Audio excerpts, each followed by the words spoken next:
Bismillahirrahmanirrahim. Sahabat-sahabat yang beriman, di masa yang seperti ini, terlebih di masa saat sekarang, kebanyakan orang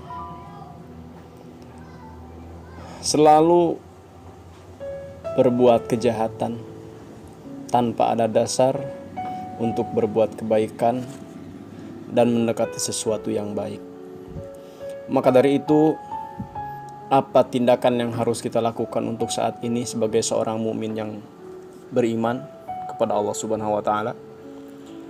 Tentunya pelajaran yang kedua dari pembahasan kitab Nasha'ihul Ibad ini, yaitu masih perkara yang kedua, masih dua perkara, yang mana bagian kedua ini atau pelajaran kedua ini, kita sebagai seorang mukmin dituntut untuk selalu mendekati ulama dan patuh kepada hukama.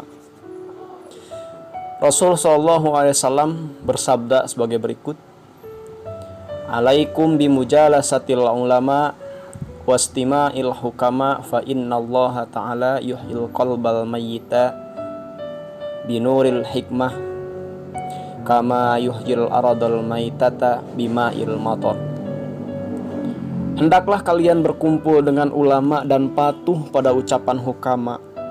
Kenapa? Sebab karena Allah Subhanahu wa taala akan menghidupkan jiwa yang mati dengan cahaya hikmah, sebagaimana Ia menumbuhkan pepohonan dari tanah yang gersang dengan air hujan.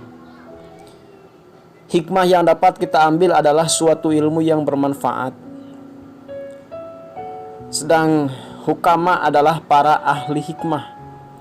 Berdasarkan hadis ini, hukama adalah ahli hikmah yang mengetahui zat Allah, senantiasa dalam kebenaran, baik dalam ucapan maupun perbuatan.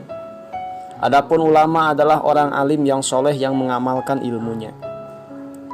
At-Tabrani juga telah meriwayatkannya dari Abu Hanifah sebagai berikut, yang artinya, hendaklah kalian berkumpul atau bergaul dengan para pemimpin dan bertanyalah kepada para ulama, juga dekatlah kalian dengan para hukama.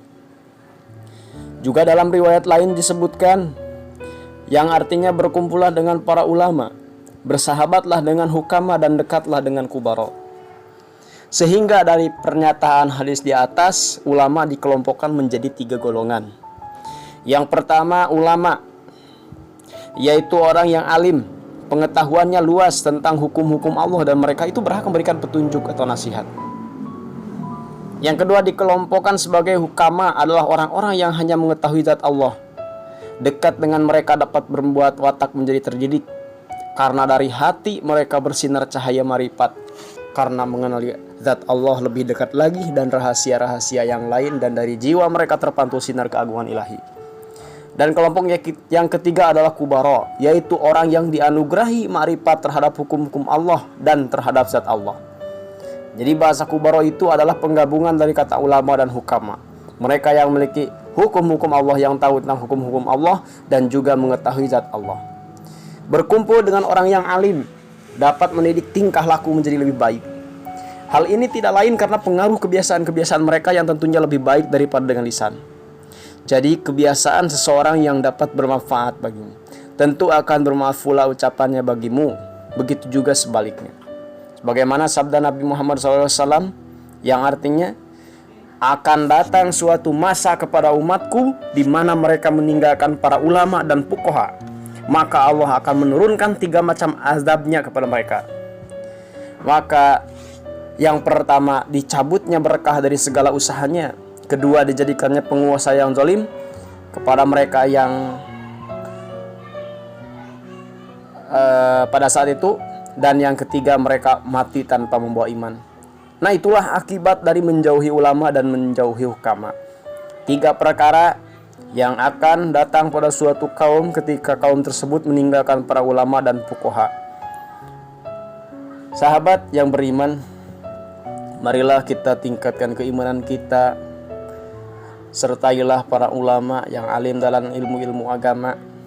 Pahamilah, patuhilah kepada hukama yang ahli kepada mengetahui zat-zat Allah. Semoga kita senantiasa dalam meningkatkan kualitas keimanan kita dan menjadi hamba yang bertakwa.